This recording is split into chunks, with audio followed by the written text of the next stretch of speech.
has created to be a garden, and that the fruit of that garden would be a representation of his glory, is the picture, idea, and context of marriage. That a godly family, a husband and wife, and how they do marriage God's way. And how long have you guys been married so far? 10 years. Let's go. That's 11. I'm one on Ryan. Let's go. If really quickly, I would like for you guys to talk about what is marriage God's way.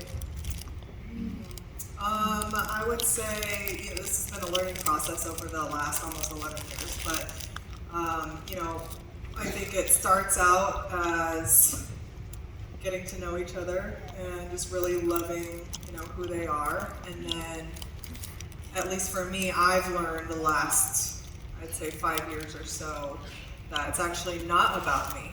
Marriage is not about me. It's about serving my spouse.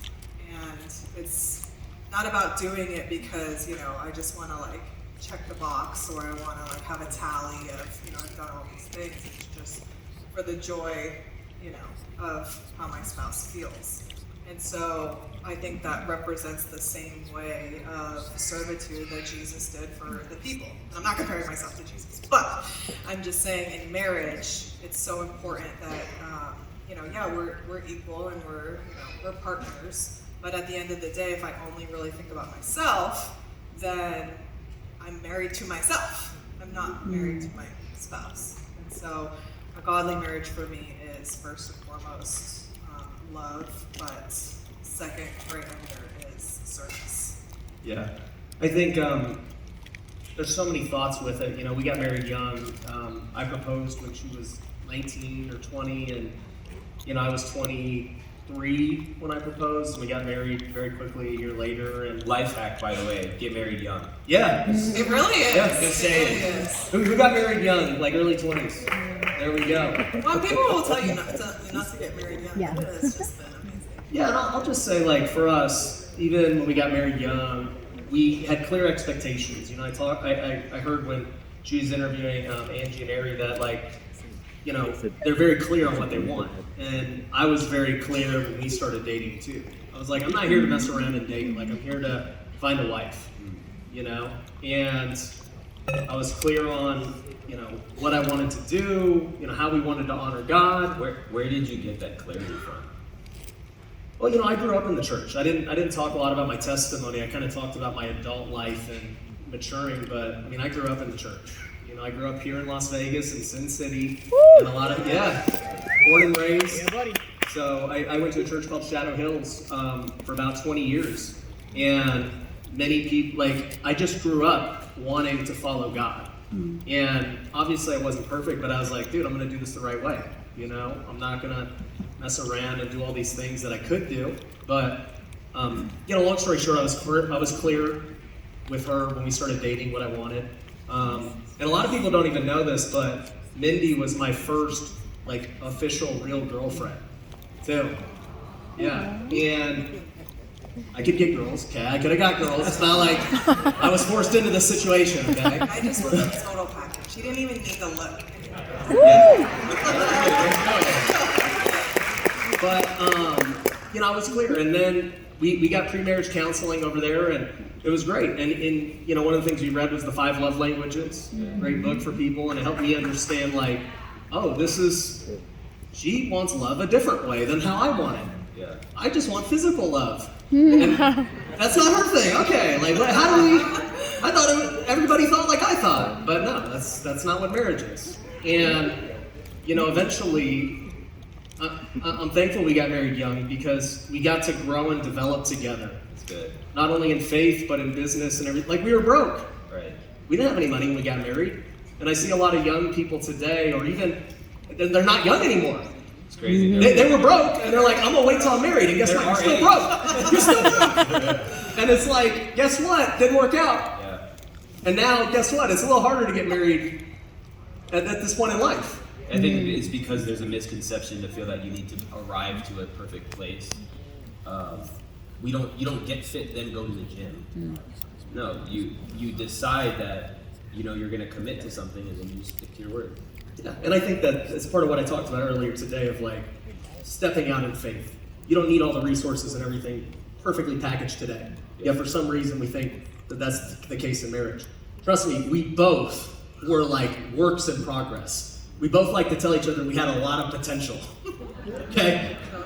Yeah, and we've had to like really refine each other throughout this process.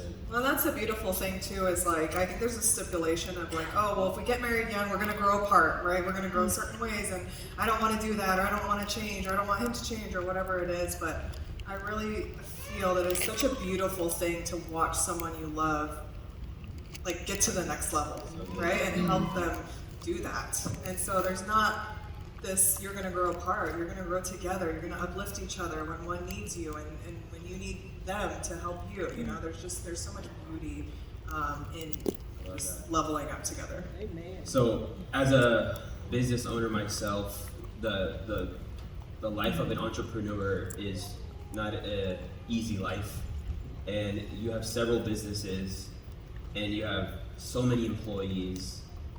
I think the question I want to ask is how we all have 24 hours in the day, but how do you practically still prioritize the home, and do you bring work home? How do you balance what you want to process with Mindy as far as business decisions versus keeping her not involving her? How do you walk that area? Yeah, I think every relationship is going to have their own uniqueness, right?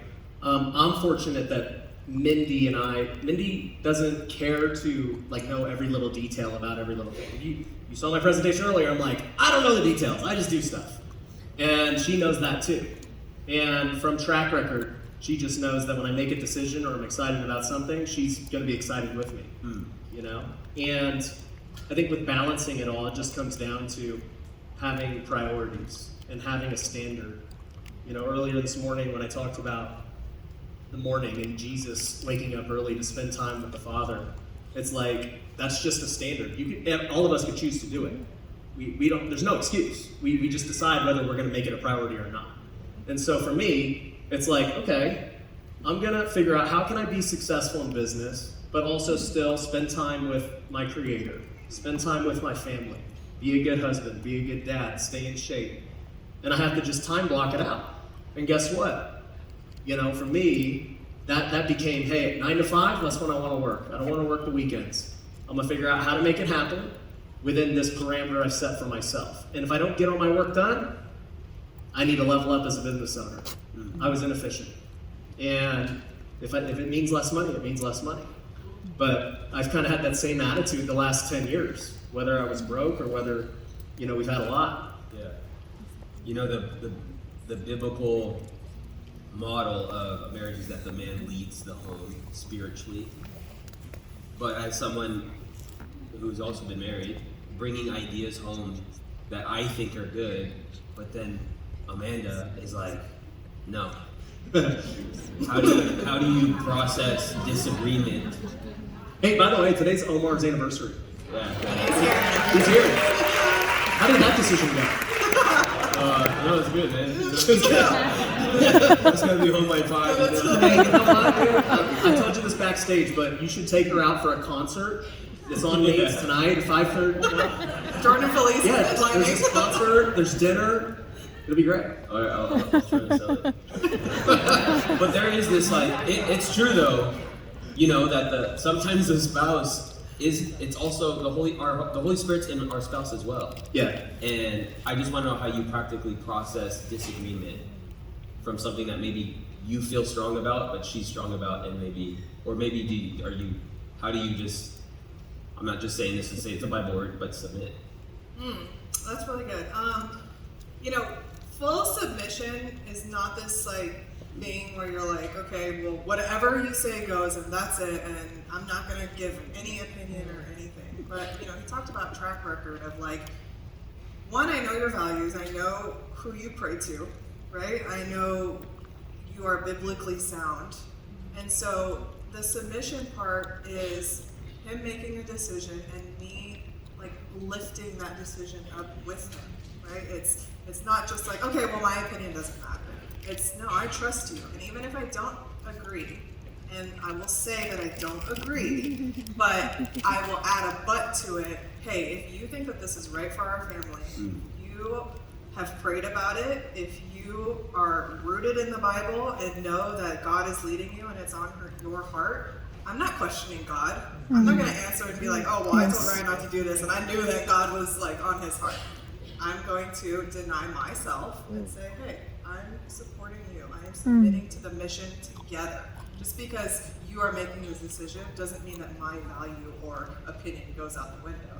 And, you know, and there have been times where he's like, well, what do you think about this? And I'm like, oh, I don't know if that's a good idea. And it works both ways of like him being, you know what, yeah, you're right. That's probably not a good idea. Like, thanks for that.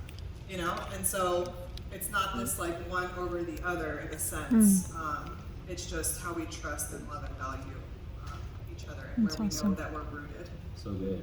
Yeah, and I think whenever I have an idea or something like that, Well, I say that it's my idea. yeah, she probably put it in a seat somewhere, like Jacob was saying. Whispering at night. Start this business. Right. But I, for me, whenever I have an idea, she knows what I do when I have an idea. I don't just, like, there's so much process that goes through it before I'm ever willing to present it to the world or for feedback or anything else. Like, I've gone through it in my head, like, what could go wrong? What could go right? What's the risk? What's the reward? And, you know, all those things. By the time I'm willing to publicly say, hey, this is what I'm thinking of doing, I've kind of thought through it very well. I would also say that, back to submission, I heard this from a pastor, I don't remember where, but you know, the word submission, a lot of guys are like, man, dude, my wife doesn't submit, you know, she doesn't respect me and everything else, right? I got a news flash for you, dude. The word submission means sub and mission, okay? You must have a mission for your life if you want someone to submit and help you with somebody, okay? So, That's right. if you have a problem with your wife respecting you and honoring you and getting behind you and all these things, I'll ask you, what's your mission? Why would somebody follow you? Right? If I can't get behind you and what you're doing, why should she? Right? Anyway, That's fine. So good.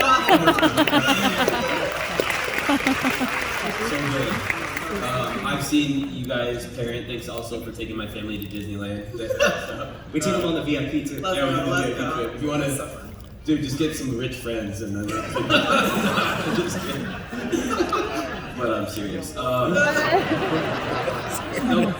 but you guys have 3 kids, and yet I see how consistent you are at dating.